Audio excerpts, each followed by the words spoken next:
இறுதியாக அப்படியே நைஸாக நழுவி என்ன சொல்கிறாருண்டா, இந்த 636 அல்லாஹ் வந்து இந்த உணவு ஹராம் என்றெல்லாம் சொல்ல வரலை, அது வேற வசனத்தில் அல்லாஹ் சொல்கிறான். அந்த வேற வசனம் என்ன?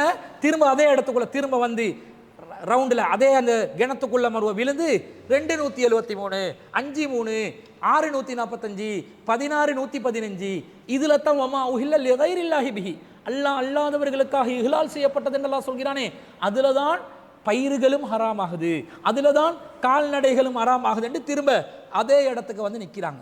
இந்த வசனத்தில் அந்த உணவு ஹலாலா ஹராமா, அதை நீங்க சாப்பிடலாமா சாப்பிடக்கூடாதா என்று இந்த வசனத்தில் அல்லாஹ் எங்களுக்கு சட்டம் சொல்லல.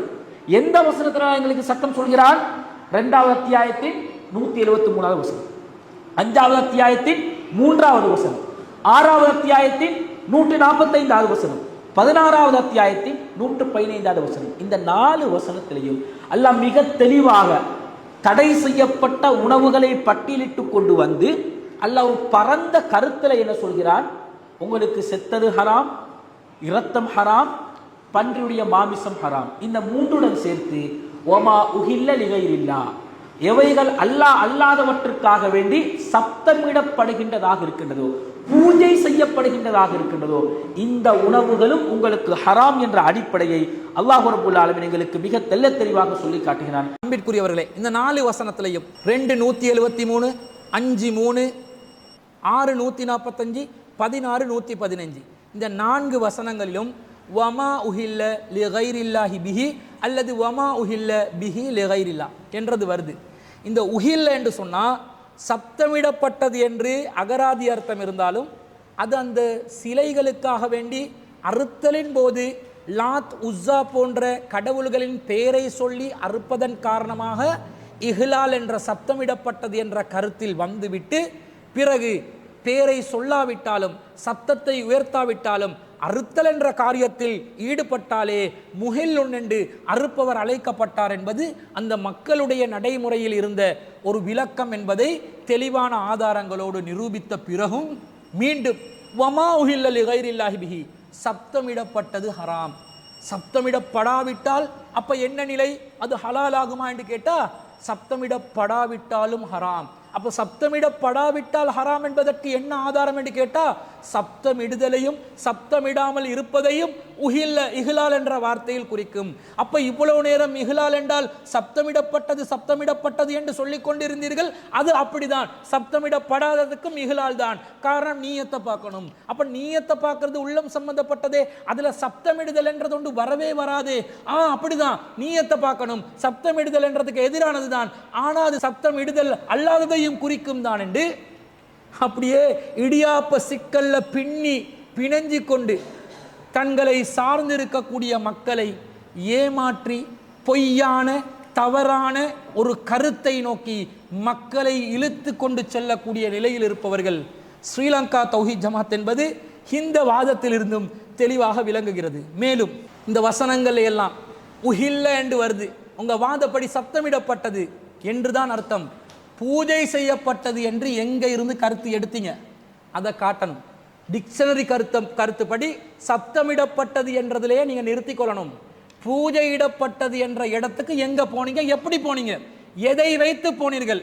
சப்தமிடுதல் என்று சொன்னா ஒருத்தர் ஒரு மாமிசத்தை எடுத்து ஒரு உணவு எடுத்து ஹூ என்று சத்தம் போட்டாலும் சப்தமிடுதல் என்றதுல வருமா? எந்த சப்தம் என்பதை எதை வைத்து தீர்மானித்தீர்கள்? பதில் சொல்ல வேண்டும். சப்தமிடப்பட்டதுதான் இதனுடைய அகராதி அர்த்தம் என்று வாதிட்டவர்கள் பூஜை செய்யப்பட்டது என்று இப்போ ஒரு கருத்துக்கு மாறிக்கொண்டு என்ன செய்யறாங்க? அல்லாஹுவின் மீது இட்டு கட்டுறாங்க.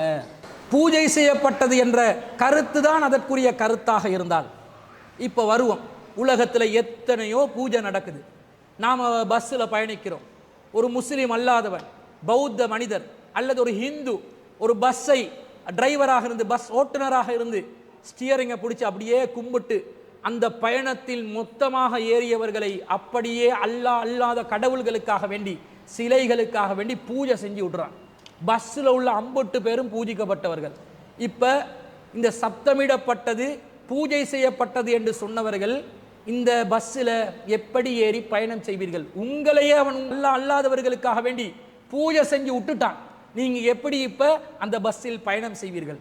வயல்ல நிலத்தை பயிரிடும் பொழுது அல்லாஹ் அல்லாதவர்களுடைய கடவுளின் பெயரால் பயிரிடுகிறார்கள். அறுவடை செய்யும் போது அல்லாஹ் அல்லாதவர்களுடைய கடவுளின் பெயரால் அவர்கள் அறுவடை செய்கிறார்கள். இந்த இடத்திலும் பூஜை நடக்குது. அந்த பூஜை மொத்த வயலையும் பூஜை செய்யலாம், ஒரு குறிப்பிட்ட தானியங்களை மட்டும் எடுத்து தான் பூஜை செய்வாங்களாம். மொத்த வயல் சார்பாக ஒரு குறிப்பிட்ட தானியத்தை எடுத்து அந்த மொத்த வயல்லையும் தெளிச்சு விடுவாங்க. இதுதான் அவர்களுடைய பூஜை. அந்த பூஜையினூடாக பெறக்கூடிய அறுவடை மொத்தமாக உங்களுடைய வாதப்படி ஹராமாகி விடுகிறது. எப்படி நீங்கள் அரிசி சாப்பிடுவீர்கள்? அதுவும் பூஜிக்கப்பட்ட ஒன்றாக மாறிவிட்டது. இன்றைய இலங்கையிலே எந்த ஒரு புதிய கட்டிடத்தை உருவாக்குவதாக இருந்தாலும் முள்கல தெபீம ஆரம்பக்கல் நட்டுதல் என்ற பெயரில் பூஜை செய்வார்கள். ஒரு கட்டிடத்தை உருவாக்கும் பொழுது, கட்டி எழுப்பும் பொழுது பூஜை செய்வார்கள். அரசு அலுவலகத்தில் எஸ்எல்டிஜே சார்ந்தவர்கள் யாரும் ஏறி இறங்கக்கூடாது, ஹராம். அதை பயன்படுத்துவது ஹராம். அது அல்லாஹ் அல்லாதவர்களுக்காக பூஜை செய்யப்பட்ட இடம் என்று வந்துவிடும். இப்ப அரச உத்தியோகத்தில் உங்க யாருக்கும் இருக்கவும் மேலாது. ஸ்ரீலங்கா தௌஹீத் ஜமாத் சார்ந்த எந்த உறுப்பினருக்கு வேலை செய்யவும் மேலாது. அதே போன்று அரசு அலுவல்களுக்கு நீங்க யாரும் போகவும் கூடாது, ஹராம் என்று அறிவிக்க வேண்டும். என்ன பதில், என்ன நிலை? இது மாத்திரமா? எந்த ஒரு புதிய ஒரு ப்ரொஜெக்ட் அரசாங்கம் அறிவிப்பதாக இருந்தாலும் எந்த பூஜையும் நடத்தாமல் அவர்கள் அறிவிக்கவே மாட்டார்கள். சர்வ மத வழிபாடு நடத்தி எல்லா மதத்தவர்களையும் அழைத்து, மத குருமார்களை அழைத்து, குறிப்பாக பௌத்த மக்களுடைய மத குருமார்கள் மூலமாக பூஜை செய்யப்பட்ட நிலையில்தான் எல்லா புதிய திட்டங்களையும் அவர்கள் வகுப்பார்கள். கல்வித்துறையில் சார்ந்த திட்டங்களாக இருந்தாலும் சரி, அபிவிருத்தி துறையை சார்ந்த திட்டங்களாக இருந்தாலும் சரி, எல்லாத்திலையும் பூஜையை சம்பந்தப்படுத்தாமல் எந்த ஒரு பணியும் நடக்காது. இப்போது சொல்லுங்கள், பூஜை செய்யப்பட்டவைகள் ஹராம் என்றால் கல்வி அபிவிருத்தி பணிகளில் எஸ்எல்டிஜே சார்ந்தவர்கள் யாரையும் நீங்கள் பங்களிப்பு செய்யக்கூடாது. அப்படி பங்களிப்பு செய்வது, பங்கு பெறுவது ஹராம் என்று நீங்கள் ஃபத்வா கொடுக்க வேண்டும். அது மாத்திரமல்லாமல் இலங்கை நாட்டின் அபிவிருத்தி பணிகளில் மேற்கொள்ளப்படுகின்ற எந்த ஒரு சாலையிலும், எந்த ஒரு வீதியிலும், எந்த ஒரு கட்டிடத்திலும் எஸ்எல்டிஜே சார்ந்தவர்களை யாரும் அதை பயன்படுத்தக்கூடாது என்று பகிரங்கமாக நீங்கள் ஃபத்வா கொடுக்க வேண்டும். ஃபத்வா கொடுப்பதற்கு உங்களால் முடியுமா? ஒருவன் இந்த மொத்த உலகத்தையும் கடவுளுக்காக வேண்டி பூஜை செய்து விட்டால் இப்ப மொத்த உலகமும் நமக்கு ஹராமாகிவிடும். எந்த பொருளையும் யாருக்கும் பயன்படுத்த முடியாது.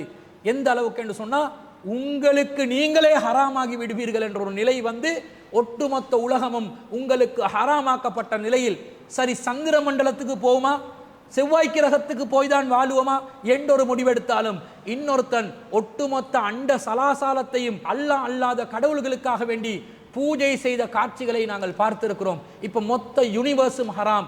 ஒட்டுமொத்தமாக சூரியன் வணங்கப்படுகிறது, சூரியனே செருக்காக நம்பப்படுகிறது, அந்த சூரியனுக்காக பூஜை செய்யப்படுகிறது. இப்போ உங்களுக்கு சூரியன் ஹராம். சந்திரனுக்காக பூஜை செய்யப்படுகிறது, உங்களுக்கு சந்திரன் ஹராம். சந்திரன் ஹராம், சூரியன் ஹராம், எல்லாமே ஹராமாகி மொத்த உலகத்திலிருந்து ஒதுங்கி நீங்கள் அப்படியே பஸ்பமாகி விடுவதை தவிர உங்களுக்கு வேறொரு தீர்வு கிடைக்காத அளவுக்கு நிலை விபரீதமாக மாறிவிடும். இந்த மாதிரி உங்களுடைய கருத்தில் சப்தமிடப்பட்டாலே ஹராம் தான் என்பது உங்களுடைய வாதமாக இருந்தால், எல்லா நிலையிலும் சப்தமிடப்படுதல் அல்லாஹ் அல்லாதவர்களுக்காக சப்தமிடப்பட்டால் ஹராம் தான் என்பதில் உறுதியாக நீங்கள் இருக்க வேண்டும். ஆனால் அந்த நிலை உங்களிடம் இல்லை. தேவைக்கேற்ற மாதிரி கருத்தை மாற்றிக்கொள்றீங்க. சப்தமிடப்படாத நிலையில் அல்லாஹ் அல்லாதவர்களுக்காக பூஜை செய்யலாமா, அதை ஹலால் என்று அறிவிப்பீர்களா என்று கேட்டிருக்கிறோம். அந்த நேரத்தில் உங்களுடைய பதில் மௌனம் என்பதை தவிர வேறு எதுவும் இருக்காது. அப்படி என்றால் அன்பிற்குரியவர்களே, இதிலிருந்து நமக்கு தெளிவாக தெரியுது, அல்லாஹ் ஹராமாக்காத ஒன்றை நாங்களா மனோ இச்சையின் அடிப்படையில் ஹராமாக்க முயலும் போது பல விபரீதமான கருத்துக்களுக்கு நாம் முகம் கொடுக்க வேண்டி வருது. எனவே இது அல்லாஹ் சொன்ன ஒரு விதி அல்ல, நாங்களாக தானாக உருவாக்கி கொண்டு நம்மளை நாமே கஷ்டப்படுத்துவதற்காக ஏற்படுத்தி கொண்டு இஷ்டத்துக்கு மனோ இச்சையின் அடிப்படையில் உருவாக்கி கொண்ட ஒரு ஹராம் என்பதை இதன் மூலம் தெளிவாக நாம் விளங்கிக் கொள்ளலாம்.